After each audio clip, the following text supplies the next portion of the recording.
नमस्कार दोस्तों, हिंदी कहानी 2.0 चैनल में आप सभी लोगों का स्वागत है। तो दोस्तों, आज हम धर्मवीर भारती जी द्वारा लिखित उपन्यास गुनाहों के देवता का 11वां भाग सुनते हैं। लेकिन उससे पहले आप सभी लोगों से विनम्र अनुरोध है, अगर चैनल पर नए हैं तो चैनल को सब्सक्राइब जरूर कीजिएगा। उपन्यास अच्छी लगे तो लाइक शेयर कमेंट जरूर कीजिएगा। तो चलिए शुरू करते हैं गुनाहों के देवता का 11वां भाग। दोस्तों, हमने पिछले एपिसोड में सुना कि चंदर ने सुधा को कैलाश मिश्र से शादी करने के लिए मना लिया है। अब आगे। कहाँ जा रहे हो? जाओ मत। सुधा ने उसका कुर्ता पकड़कर बड़ी अजीजी से कहा, मेरे पास रहो, तबीयत घबराती है। चंदर पलंग पर बैठ गया। सुधा तकिए पर सिर रखकर लेट गई और फटी फटी पथराई आंखों से जाने क्या देखने लगी। चंदर भी चुप था, बिल्कुल खामोश। कमरे में सिर्फ घड़ी चल रही थी, टिक टिक टिक टिक। थोड़ी देर बाद सुधा ने चंदर के पैरों को अपने तकिए के पास खींच लिया और उसके तलवों पर होठ रखकर उसमें मुंह छिपाकर चुपचाप लेटी रही। बिनती आई, सुधा हिली भी नहीं। चंदर ने देखा वह सो गई थी। बिनती ने फ़ोटो उठाकर इशारे से पूछा, मंजूर? हाँ। बिनती ने बजाय खुश होने के चंदर की ओर देखकर सिर झुका लिया और चली गई। सुधा सो रही थी और चंदर के तलवों में उसकी नरम कुंवारी सांसें गूंज रही थी। चंदर बैठा रहा चुपचाप। उसकी हिम्मत न पड़ी कि वह हिले और सुधा की नींद तोड़ दे। थोड़ी देर बाद सुधा ने करवट बदली तो वह उठकर आंगन के सोफे पर जाकर लेट गया और न जाने क्या सोचता रहा। जब उठा तो देखा धूप डल गई है और सुधा उसके सिरहाने बैठी उसे पंखा झल रही है। उसने सुधा की ओर एक अपराधी जैसी कातिर निगाहों से देखा और सुधा ने बहुत दर्द से आंखें फेर ली और ऊंचाइयों पर आखिरी सांसें लेते हुए मरणासन धूप की ओर देखने लगी। चंदर उठा और सोचने लगा तो सुधा बोली, कल आओगे कि नहीं? क्यों नहीं आऊँगा? चंदर बोला, मैंने सोचा शायद अभी से दूर होना चाहते हो। एक गहरी सांस लेकर सुधा बोली और पंखे की ओट में आंसू पोंछ लिए। चंदर दूसरे दिन सुबह नहीं गया। उसकी थीसिस का बहुत सा भाग टाइप होकर आ गया था और उसे बैठा हुआ सुधार रहा था। लेकिन साथ ही पता नहीं क्यों उसका साहस नहीं हो रहा था वहाँ जाने का। लेकिन मन में एक चिंता थी सुधा की। वह कल से बिल्कुल मुरझा गई थी। चंदर को अपने ऊपर कभी कभी क्रोध आता था, लेकिन वह जानता था कि यह तकलीफ़ का ही रास्ता ठीक रास्ता है। वह अपनी ज़िंदगी में सस्तेपन के खिलाफ था, लेकिन उसके लिए सुधा की पलक का एक आंसू भी देवता की तरह था और सुधा के फूलों जैसे चेहरे पर उदासी की एक रेखा भी उसे पागल बना देती थी।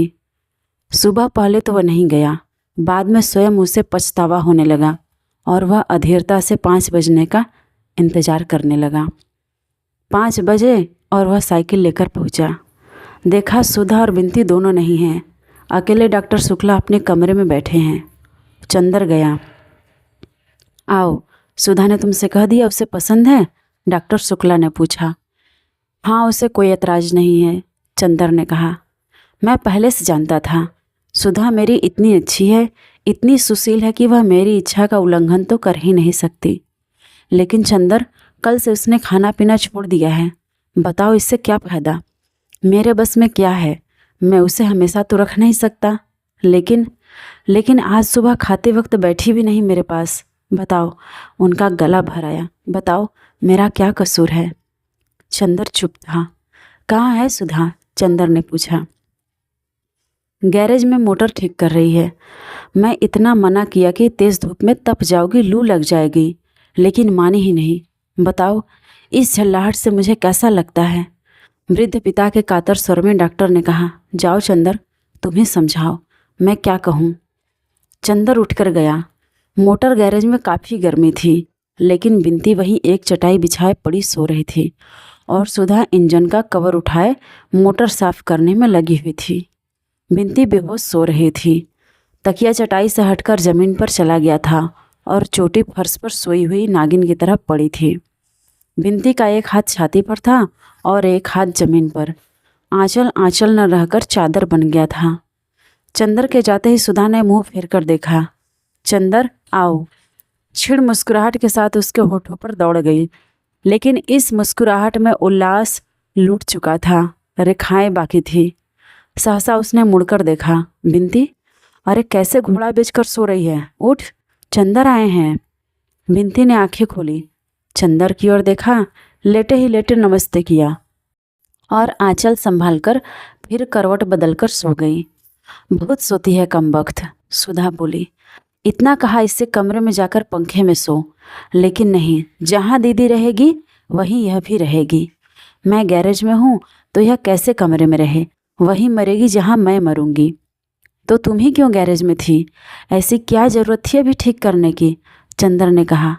लेकिन कोशिश करने पर भी सुधा को आज डांट नहीं पा रहा था। पता नहीं कहाँ पर क्या टूट गया था।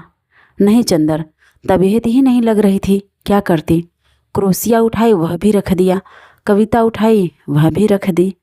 कविता वगैरह में तबीयत नहीं लगी। मन में आया कोई कठोर काम हो, कोई नीरस काम हो, लोहे लक्कड़ पीतल फौलाद का, तो मन लग जाए। तो चली आई मोटर ठीक करने। क्यों, कविता में भी तबीयत नहीं लगी? ताज्जुब है, गेसु के साथ बैठकर तुम तो कविता में घंटों गुजार देती थी, ऐसा चंदर बोला। उन दिनों शायद किसी को प्यार करती रही हूँ, तभी कविता में मन लगता था। सुधा उस दिन की पुरानी बात याद करके बहुत उदास हंसी हंसी। अब प्यार नहीं करती होंगी, अब तबीयत नहीं लगती। बड़ी फीकी, बड़ी बेजार, बड़ी बनावटी लगती है ये कविताएं। मन के दर्द के आगे सभी फीकी हैं। और फिर वह उन्हीं पुर्जों में डूब गई। चंदर भी चुपचाप मोटर की खिड़की से टिककर खड़ा हो गया और चुपचाप कुछ सोचने लगा।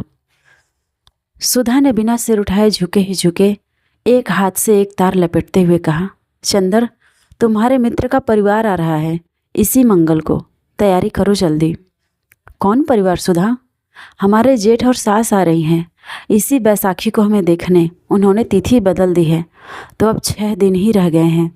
चंदर कुछ नहीं बोला। थोड़ी देर बाद सुधा फिर बोली, अगर उचित समझो तो कुछ पाउडर क्रीम ले आना, लगाकर जरा हम गोरे हो जाएं तो शायद पसंद आ जाए। क्यों, ठीक है ना? सुधा ने बड़ी विचित्र सी हंसी हंस दी और सिर उठाकर चंदर की ओर देखा। चंदर चुप था, लेकिन उसकी आंखों में अजीब सी पीड़ा थी और उसके माथे पर बहुत ही करुण छां। सुधा ने कवर गिरा दिया और चंदर के पास जाकर बोली, क्यों चंदर, बुरा मान गए हमारी बात का? क्या करें चंदर, कल से हम मजाक करना भी भूल गए। मजाक करते हैं तो व्यंग बन जाता है। लेकिन हम तुमको कुछ कह नहीं रहे चंदर, उदास ना हो, बड़े ही दुलार से सुधा बोली। अच्छा, हम कुछ नहीं कहेंगे। और उसने अपना आंचल संभालने के लिए हाथ उठाया। हाथ में कालौंच लग गई थी। चंदर समझा मेरे कंधे पर हाथ रख रही है सुधा। वह अलग हटा तो सुधा अपने हाथ देखकर बोली, घबराओ न देवता, तुम्हारी उज्जवल साधना में कालिख नहीं लगाऊंगी, अपने आंचल में पोंछ लूँगी। और सचमुच आंचल में हाथ पोंछकर बोली, चलो अंदर चले, उठ बिंदी, बिलैया कहेंगी। चंदर को सोफे पर बिठाकर उसी की बगल में सुधा बैठ गई और उंगलियां तोड़ते हुए कहा, चंदर, सिर में बहुत दर्द हो रहा है मेरे। सिर में दर्द नहीं होगा तो क्या, इतनी तपिश में मोटर बना रहे थे। पापा कितने दुखी हो रहे थे आज। तुम्हें इस तरह करना चाहिए। फिर फायदा क्या हुआ? ना ऐसे दुखी किया वैसे दुखी कर लिया। बात तो वही रही ना। तारीफ तो तब थी कि तुम अपनी दुनिया में अपने हाथ से आग लगा देती और चेहरे पर सिकन न आती। अभी तक दुनिया की सभी ऊंचाई समेट कर भी बाहर से वही बचपन कायम रखा था तुमने। अब दुनिया का सारा सुख अपने हाथ से लुटाने पर भी वही बचपन, वही उल्लास क्यों नहीं कायम रखती? बचपन? सुधा हंसी। बचपन अब खत्म हो गया चंदर, अब मैं बड़ी हो गई। बड़ी हो गई? कब से? कल दोपहर से चंदर। चंदर चुप। थोड़ी देर बाद फिर स्वयं सुधा ही बोली, नहीं चंदर, 2-3 दिन में ठीक हो जाऊंगी, तुम घबराओ मत। मैं मृत्यु शैया पर भी होऊंगी तो तुम्हारे आदेश पर हंस सकती हूँ। और फिर सुधा गुमसुम बैठ गई। चंदर चुपचाप सोचता रहा और बोला, सुधा, मेरा तुम्हें कुछ भी ध्यान नहीं है? और किसका है चंदर? तुम्हारा ध्यान न होता तो देखती मुझे कौन झुका सकता था। आज से सालों पहले जब मैं पापा के पास आई थी तो मैंने कभी न सोचा था कि कोई भी होगा जिसके सामने मैं इतना झुक जाऊंगी। अच्छा चंदर, मन बहुत उचट रहा है, चलो कहीं घूम आए। चलोगे? चलो, चंदर ने कहा। जाए बिंदी को जगा लाए, वह कमबख्त अभी भी सोई पड़ी है। सुधा उठकर चली गई। थोड़ी देर में बिनती आंख मलते बगल में चटाई दाबे आई और फिर बरामदे में बैठकर ऊँघने लगी। पीछे पीछे सुधा आई और चोटी खींचकर बोली, चल तैयार हो, चलेंगे घूमने। थोड़ी देर में तैयार हो गए। सुधा ने जाकर मोटर निकाली और बोली चंदर से, तुम चलाओगे या हम? आज हम ही चलाएं। चलो किसी पेड़ से लड़ा दे मोटर आज। अरे बाप रे, पीछे बिनती चिल्लाई, तब हम नहीं जाएंगे। सुधा और चंदर दोनों ने मुड़कर उसे देखा और उसकी घबराहट देखकर दंग रह गए। नहीं, मरेगी नहीं तू, सुधा ने कहा और आगे बैठ गई। बिनती तू पीछे बैठेगी? सुधा ने पूछा। ना भैया, मोटर चलेगी तो मैं गिर जाऊंगी। अरे कोई मोटर के पीछे बैठने के लिए थोड़ी कह रही हूँ, पीछे की सीट पर बैठेगी, सुधा ने पूछा। ओह, मैं समझी तुम कह रही हो पीछे बैठने के लिए, जैसी बग्घी में साइस बैठते हैं। हम तुम्हारे पास बैठेंगे, बिनती ने मचल कर कहा। अब तेरा बचपन इठला रहा है बिल्ली कहीं की, चला मेरे पास। बिनती मुस्कुराती हुई जाकर सुधा के बगल में बैठ गई। सुधा ने उसे दुलार से पास खींच लिया। चंदर पीछे बैठा तो सुधा बोली, अगर कुछ हर्ज न हो तो तुम भी आगे आ जाओ, या दूरी रखनी हो तो पीछे ही बैठे रहो। चंदर आगे बैठ गया, बीच में बिनती, इधर चंदर उधर सुधा। मोटर चली तो बिनती चीखी, अरे मेरे मास्टर साहब। चंदर ने देखा बिसरिया चला जा रहा था। आज नहीं पढ़ेंगे, चंदर ने चिल्लाकर कहा। सुधा ने मोटर रोकी नहीं। चंदर को बेहद अचरज हुआ जब उसने देखा कि मोटर पम्मी के बंगले पर रुकी। अरे यहाँ क्यों? चंदर ने पूछा। यूँ ही, सुधा ने कहा। आज मन हुआ कि मिस पम्मी से अंग्रेजी कविता सुने। क्यों? अभी तो तुम कह रही थी कि कविता पढ़ने में आज तुम्हारा मन ही नहीं लग रहा है। कुछ कहो मत चंदर, आज मुझे जो मन में आए कर लेने दो। मेरा सिर बेहद दर्द कर रहा है और मैं कुछ समझ नहीं पाती तो क्या करूं? चंदर तुमने अच्छा नहीं किया। चंदर कुछ नहीं बोला, चुपचाप आगे चल दिया। सुधा के पीछे पीछे कुछ संकोच करते हुए सी बिनती आ रही थी। पम्मी बैठी कुछ लिख रही थी। उसने उठकर सबों का स्वागत किया। वह कोच पर बैठ गई, दूसरी पर सुधा, चंदर और बिनती। सुधा ने बिनती का परिचय पम्मी से कराया और पम्मी ने बिनती से हाथ मिलाया तो बिनती जाने क्यों चंदर की ओर देखकर हंस पड़ी, शायद उस दिन की घटना की याद में। सहसा सुधा को जाने क्या ख्याल आ गया। बिनती की शरारत भरी हंसी देखकर कि उसने फौरन कहा चंदर से, चंदर तुम पम्मी के पास बैठो, दो मित्रों को साथ बैठना चाहिए। हाँ, और ख़ास तौर से जब वह कभी कभी मिलते हो। बिनती ने मुस्कुराते हुए जोड़ दिया। पम्मी ने मजाक समझ लिया और बिना शर्माए बोली, हम लोगों को मध्यस्थ की ज़रूरत नहीं, धन्यवाद। आओ चंदर, यहाँ आओ। पम्मी ने चंदर को बुलाया। चंदर उठकर पम्मी के पास बैठ गया। थोड़ी देर तक बातें होती रही। मालूम हुआ बर्टी अपने एक दोस्त के साथ तराई के पास शिकार खेलने गया है। आजकल वह दिल की शक्ल का एक पाननुमा दफ्ती का टुकड़ा काटकर उसमें गोली मारा करता है, और जब किसी चिड़िया वगैरह को मारता है तो शिकार को उठाकर देखता है कि गोली हृदय में लगी है या नहीं। स्वास्थ्य उसका सुधर रहा है। सुधा कोच पर सिर टेके उदास बैठी थी। सहसा पम्मी ने बिनती से कहा, आपको पहली दफ़ी देखा मैंने, आप बातें क्यों नहीं करती? बिनती ने झेप कर मुँह झुका लिया। बड़ी विचित्र लड़की थी, हमेशा चुप रहती थी और कभी कभी बोलने की लहर आती तो गुटुरगु करके घर गुजा देती थी। और जिन दिनों चुप रहती थी उन दिनों ज़्यादातर आँख की निगाह, कपोलों की आसनाई या अधरों की मुस्कान के द्वारा बातें करती थी। पम्मी बोली, आपको फूलों से शौक है? हाँ हाँ, बिनती ने सिर हिलाकर बोला। चंदर, इन्हें जाकर गुलाब दिखा लाओ, इधर फिर खूब खिले हैं गुलाब। बिनती ने सुधा से कहा, चलो दीदी, और चंदर के साथ बढ़ गई। फूलों के बीच में पहुंचकर बिनती ने चंदर से कहा, सुनिए, दीदी को तो न जाने क्या होता जा रहा है, बताइए ऐसे क्या होगा? मैं खुद परेशान हूँ बिनती, लेकिन पता नहीं कहाँ मन में कौन सा विश्वास है जो कहता है कि नहीं। सुधा अपने को संभालना जानती है, अपने मन को संतुलित करना जानती है, और सुधा सचमुच ही त्याग में ज़्यादा गौरवमयी हो सकती है। इसके बाद चंदर ने बात टाल दी। वह बिनती से ज़्यादा बात करना नहीं चाहता था सुधा के बारे में। बिनती ने चंदर को मौन देखा तो बोली, एक बात कहें आपसे, मानिएगा? क्या? अगर हमसे कभी कोई अनाधिकार चेष्टा हो जाए तो क्षमा कर दीजिएगा, लेकिन आप और दीदी दोनों मुझे इतना चाहते हैं कि हम समझ नहीं पाते कि व्यवहारों को कहाँ तक सीमित रखूं। बिंदी ने सिर झुकाए एक फूल को नोचते हुए कहा। चंदर ने उसकी ओर देखा, क्षण भर चुप रहा, फिर बोला, नहीं बिंदी, जब सुधा तुम्हें इतना चाहती है तो तुम हमेशा मुझ पर उतना ही अधिकार समझना जितना सुधा पर। उधर पम्मी ने चंदर के जाते ही सुधा से कहा, क्या आपकी तबीयत खराब है? नहीं तो, आज आप बहुत पीली नजर आती हैं, पम्मी ने पूछा। हाँ, कुछ मन नहीं लग रहा था तो मैं आपके पास चली आई कि आपसे कुछ कविताएं सुनूं, अंग्रेजी की। दोपहर को मैंने कविता पढ़ने की कोशिश की तो तबीयत नहीं लगी, और शाम को लगा कि अगर कविता नहीं सुनूंगी तो सिर फट जाएगा, ऐसा सुधा बोली। आपके मन में कुछ संघर्ष मालूम पड़ता है, या शायद एक बात पूछूं आपसे? क्या? पूछिए। आप बुरा तो नहीं मानूंगी? नहीं, बुरा क्यों मानूंगी? आप कपूर को प्यार तो नहीं करती, उससे विवाह तो नहीं करना चाहती? छी मिस पम्मी, आप कैसी बातें कर रही हैं? उसका मेरे जीवन में कोई ऐसा स्थान नहीं। छी, आपकी बात सुनकर शरीर में कांटे उठाते हैं। मैं और चंदर से विवाह करूंगी? इतनी घिनौनी बात तो मैंने कभी नहीं सुनी। माफ़ कीजिएगा, मैंने यही पूछा था।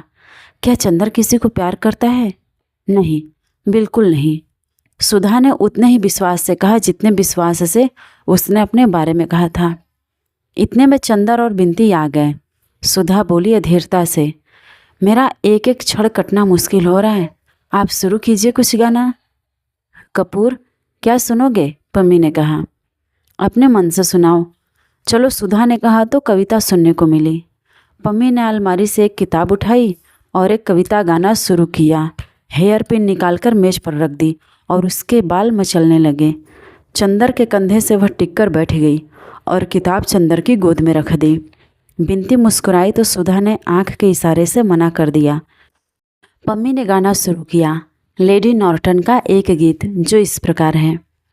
मैं तुम्हें प्यार नहीं करती हूँ ना, मैं तुम्हें प्यार नहीं करती हूँ, फिर भी मैं उदास रहती हूँ जब तुम पास नहीं होते हो, और मैं उस चमकीले नीले आकाश से भी ईर्ष्या करती हूँ जिसके नीचे तुम खड़े होगे और जिसके सितारे तुम्हें देख सकते हैं। चंदर ने पम्मी की ओर देखा। सुधा ने अपने ही वश में अपना सिर छुपा लिया। पम्मी ने एक पद समाप्त कर एक गहरी सांस ली और फिर शुरू किया। मैं तुम्हें प्यार नहीं करती हूँ, फिर भी तुम्हारी बोलती हुई आँखें जिनकी नीलिमा में गहराई, चमक और अभिव्यक्ति है, मेरी निर्निमेष पलकों और जागते अर्धरात्रि के आकाश में नाच जाती है, और किसी की आँखों के बारे में ऐसा नहीं होता। सुधा ने बिंती को अपने पास खींच लिया और उसके कंधे पर सिर टेककर बैठ गई। पम्मी गाती गई, न मालूम मुझे है कि मैं तुम्हें प्यार नहीं करती हूँ, लेकिन फिर भी कोई शायद मेरे साफ दिल पर विश्वास नहीं करेगा, और अक्सर मैंने देखा है कि लोग मुझे देखकर मुस्करा देते हैं क्योंकि मैं उधर एकटक देखती हूँ जिधर से तुम आया करते हो। गीत का स्वर बड़े स्वाभाविक ढंग से उठा, लहराने लगा, कांप उठा और फिर धीरे धीरे एक करुण सिसकती हुई लय में डूब गया। गीत खत्म हुआ तो सुधा का सिर बिंती के कंधे पर था और चंदर का हाथ पम्मी के कंधे पर। चंदर थोड़ी देर सुधा की ओर देखता रहा, फिर पम्मी की एक हल्की सुनहरी लट से खेलते हुए बोला, पम्मी, तुम बहुत अच्छा गाती हो। अच्छा? आश्चर्यजनक। कहो चंदर, पम्मी इतनी अच्छी है, यह तुमने कभी नहीं बताया था हमें। फिर कभी सुनाइएगा। हाँ हाँ मिस शुक्ला, काश के बजाय लेडी नॉर्टन के यह गीत आपने लिखा होता। सुधा घबरा गई। चलो चंदर, चले अब, चलो। उसने चंदर का हाथ पकड़कर खींच लिया। मिस पम्मी, अब फिर कभी आएंगे, आज मेरा मन ठीक नहीं है। चंदर ड्राइव करने लगा। बिंदी बोली, हमें आगे हवा लगती है, हम पीछे बैठेंगे। कार चली तो सुधा बोली, अब मन कुछ शांत हुआ है चंदर, इसके पहले तो मन में कैसे तूफान आपस में लड़ रहे थे, कुछ समझ में नहीं आता। अब तूफान बीत गए, तूफान के बाद की खामोश उदासी है। सुधा ने गहरी सांस ली। आज जाने क्यों बदन टूट रहा है, बैठे ही बैठे बदन उमेटते हुए कहा। दूसरे दिन चंदर गया तो सुधा को बुखार आ गया था, अंग अंग जैसे टूट रहा हो। आंखों में ऐसी तीखी जलन की मानो किसी ने अंगारे भर दिए हों। रात भर वह बेचैन रही, आधी पागल सी रही। उसने तकिया, चादर, पानी का गिलास सभी उठाकर फेंक दिया। बिंदी को कभी बुलाकर पास बिठा लेती, कभी उसे दूर ढकेल देती। डॉक्टर साहब परेशान रात भर सुधा के पास बैठे, कभी उसका माथा, कभी उसके तलवों में बर्फ मलते रहे। डॉक्टर घोष ने बताया, यह कल की गर्मी का असर है। बिंती ने एक बार पूछा, चंदर को बुलवा दें? तो सुधा ने कहा, नहीं, मैं मर जाऊं तो, मेरे जीते जी नहीं। बिंती ने ड्राइवर से कहा, चंदर को बुला लाओ। तो सुधा ने बिगड़कर कहा, क्यों, तुम सब लोग मेरी जान लेने पर तुले हो? और उसके बाद कमजोरी से हाँफने लगी। ड्राइवर चंदर को बुलाने नहीं गया। जब चंदर पहुंचा तो डॉक्टर साहब रात भर के जागरण के बाद उठकर नहाने धोने जा रहे थे। पता नहीं सुधा को क्या हो गया है कल से। इस वक्त तो कुछ शांत है, पर रात भर बुखार और बेहद बेचैनी रही है, और एक ही दिन में इतनी चिड़चिड़ी हो गई है कि बस। डॉक्टर साहब ने चंदर को देखते ही कहा। चंदर जब कमरे में पहुंचा तो देखा कि सुधा आंख बंद किए हुए लेटी है और बिंती उसके सिर पर आइस बैग रखे हुए है। सुधा का चेहरा पीला पड़ गया है और मुंह पर जाने कितनी ही रेखाओं की उलझन है। आंखें बंद है और पलकों के नीचे से अंगारों की आंच छनकर आ रही है। चंदर की आहट पाते ही सुधा ने आंखें खोली। अजब सी आग्नेय निगाहों से चंदर की ओर देखा और बिंती से बोली, बिंती, इनसे कह दो यहाँ से जाएं। बिंती स्तब्ध। चंदर नहीं समझा, पास आकर बैठ गया। बोला, सुधा, क्यों पड़ गई ना? मैंने कहा था ना कि गैरेज में मोटर साफ मत करो। परसों इतना रोई, सिर पटका, कल धूप खाई, आज पड़ गई। कैसी तबीयत है? सुधा उधर खिसक गई और अपने कपड़े समेट लिए, जैसे चंदर की छां से भी बचना चाहती है, और तेज, कड़वी और हाँफती हुई आवाज़ में बोली, बिंती, इनसे कह दो जाएं यहाँ से। चंदर चुप हो गया और एक टक सुधा की ओर देखने लगा, और सुधा की बात ने जैसे चंदर का मन मरोड़ दिया। कितनी गैरियत से बात कर रही है सुधा। सुधा, जो उसके अपने व्यक्तित्व से ज़्यादा अपनी थी, आज किस स्वर में बोल रही है। सुधा, क्या हुआ तुम्हें? चंदर ने बहुत आहत होकर बहुत दुलार भरी आवाज़ में पूछा। मैं कहती हूँ जाओगे नहीं तुम? फुफकार कर सुधा बोली। कौन हो तुम? मेरी बीमारी पर सहानुभूति प्रकट करने वाले, मेरी कुशल पूछने वाले। मैं बीमार हूँ, मैं मर रही हूँ, तुमसे मतलब? तुम कौन हो? मेरे भाई हो? मेरे पिता हो? कल अपने मित्र के यहाँ मेरा अपमान कराने ले गए थे। सुधा हंसने लगी। अपमान? किसने तुम्हारा अपमान किया सुधा? पम्मी ने तो कुछ कहा भी नहीं। तुम पागल नहीं हो गई हो? चंदर ने सुधा के पैरों पर हाथ रखते हुए कहा। पागल हो नहीं गई हो तो हो जाऊंगी। उसने पैर हटा लिए। तुम, पम्मी, गेसू, पापा, डॉक्टर, सब लोग मिलकर मुझे पागल कर दोगे। पापा कहते हैं ब्याह करो, पम्मी कहती है मत करो, गेसू कहती है तुम प्यार करती हो, और तुम कुछ भी नहीं कहते। तुम मुझे इस नरक में बरसों से सुलगते देख रहे हो, और बजाय इसके कि तुम कुछ कहो, तुमने मुझे खुद इस भट्टी में ढकेल दिया। चंदर, मैं पागल हूँ, मैं क्या करूँ? सुधा बड़े कातर स्वर में बोली। चंदर चुप था, सिर्फ सिर झुकाए, हाथों पर माथा रखे बैठा था। सुधा थोड़ी देर हाँफती रही, फिर बोली, तुम्हें क्या हक था कल पम्मी के यहाँ ले जाने का? उसने क्यों कल गीत में कहा कि मैं तुम्हें प्यार करती हूँ? सुधा बोली। चंदर ने बिंती की ओर देखा। क्यों बिंती? बिंती से मैं कुछ नहीं छिपाता। क्यों पम्मी ने कल कहा मैं तुम्हें प्यार नहीं करती? मेरा मन मुझे धोखा नहीं दे सकता। मैं तुमसे सिर्फ जाने क्या करती हूँ। फिर पम्मी ने कल ऐसी बात क्यों कही? मेरे रोम रोम में जाने कौन सा ज्वालामुखी धधक उठता है ऐसी बातें सुनकर। तुम पम्मी के यहाँ क्यों गए? तुम खुद गई थी सुधा, ऐसा चंदर बोला। तो तुम रोक नहीं सकते थे? तुम कह देते मत जाओ तो मैं कभी जा सकती थी। तुमने क्यों नहीं रोका? तुम हाथ पकड़ लेते, तुम डांट देते। तुमने क्यों नहीं डांटा? एक ही दिन में मैं तुम्हारी गैर हो गई। गैर हूँ तो फिर क्यों आए हो? जाओ यहाँ से। मैं कहती हूँ जाओ यहाँ से। दांत पीसकर सुधा बोली। सुधा, मैं तुम्हारी बोली नहीं सुनना चाहती। जाते हो कि नहीं? और सुधा ने अपने माथे पर से उठाकर आइस बैग फेंक दिया। बिंती चौंक उठी, चंदर भी चौंक उठा। उसने मुड़कर सुधा की ओर देखा। सुधा का चेहरा डरावना लग रहा था। उसका मन रो आया। वह उठा, क्षण भर सुधा की ओर देखता रहा और धीरे धीरे कमरे से बाहर चला गया। तो दोस्तों आज की ये धर्मवीर भारती जी द्वारा लिखित उपन्यास गुनाहों के देवता का 11वां भाग आपको कैसा लगा कमेंट करके ज़रूर बताइएगा। और अगर चैनल पर नए हैं तो चैनल को सब्सक्राइब जरूर कीजिएगा और अपने दोस्तों को भी शेयर कीजिएगा।